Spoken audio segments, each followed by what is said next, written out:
আমরা জুলাইকে দেখি মূলত শহীদদের আকাঙ্ক্ষার মাধ্যমে। একজন শহীদ যে তার জীবনের শেষ রক্তটুকু বিলিয়ে দিয়েছে এই জুলাই আন্দোলনের রাস্তায় নেমে।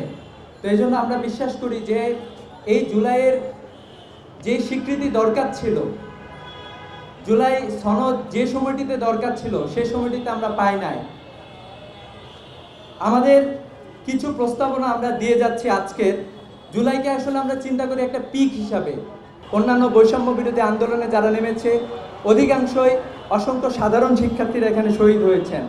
অন্যান্য যারা মুসলিম চেতনা লালন করে এবং শহীদ হওয়ার জন্য যারা রাস্তায় নেমেছিল তাদেরও যাতে চেতনার প্রতিফলন এই সনদে যাতে আসে, এটা আমাদের প্রত্যাশা। আমরা এমন একটা সনদ যাতে প্রস্তুত করতে পারি, আধুনিক যে ফেরাউন তৈরি হবে সে ফেরাউনের যাতে তৈরি না হয়, এই বিষয়গুলো যাতে আমাদের এই সনদে থাকে, এটা এনশিওর করা দরকার। সেই সাথে আমি বলবো যে বিপ্লবে আমরা সবাই রাস্তায় নেমেছিলাম, এখানে যারা আছে সবাই রাস্তায় নেমেছিলাম। আমি জানি অনেকে রাস্তায় নামতে পারে নাই, কিন্তু তারাও এই আন্দোলনের সাথে সম্পৃক্ত ছিল। আপনারা সবাই ছিলেন, আমরা সবাই ছিলাম।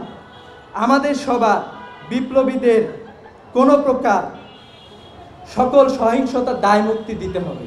বিপ্লবীরা যাতে কোনো রকমের এই আন্দোলনে সম্পৃক্ত হওয়ার কারণে কোনো রকম যাতে আগামীতে কোনো রকম যাতে বঞ্চনা এবং নিপীড়নের শিকার না হয়, এই বিষয়টা এনশিওর করতে হবে। তো এই জন্য এই বিষয়গুলো আমরা উত্থাপন করার জন্য আহ্বান জানাচ্ছি। সেই সাথে আমরা এটা বলতে চাই যে আমরা এখানে যারা আছে অথবা আমরা যারা আছি, আমাদের সবার পক্ষ থেকে একটা তো রাষ্ট্র করবে, আমাদের দাবি একটা আছে, আপনারা করেন বিভিন্ন জায়গা থেকে। কিন্তু আমরা যাতে যে রাজনীতি করি না কেন, আমরা যাতে আমাদের রাজনৈতিক জায়গা থেকে আমরা যাতে এতটুকু নীতি নৈতিকতা দেখাইতে চাই, জিরো গ্রাউন্ড যেটার কথা আমরা বলতেছি, এটা যাতে আমাদের ব্যক্তি জীবনে অন্তত এটা যাতে প্রতিফলন ঘটে। আমরা যাতে কেউ কখনো ফ্যাসিবাদী হয়ে ওঠার চিন্তাও না করি, অথবা আমরা যাতে সবসময় মজলুমের পক্ষে থাকি, সবসময় যাতে জালিমের পক্ষে থাকি।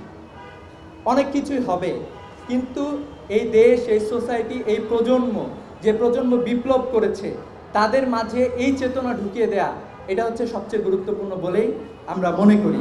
তো এই জন্য জুলাই বিপ্লব, জুলাই ঘোষণাপত্র আসুক, আমাদের যে দাবি দাবা উত্থাপিত হয়েছে এই দাবি দাবাগুলো সেখানে স্থান পাক, আমাদের সকল মানুষের চাওয়া পাওয়ার প্রতিফলন সেখানে ঘটুক, এ প্রত্যাশা রেখে শেষ করছি। আসসালামু আলাইকুম ওয়া রাহমাতুল্লাহ।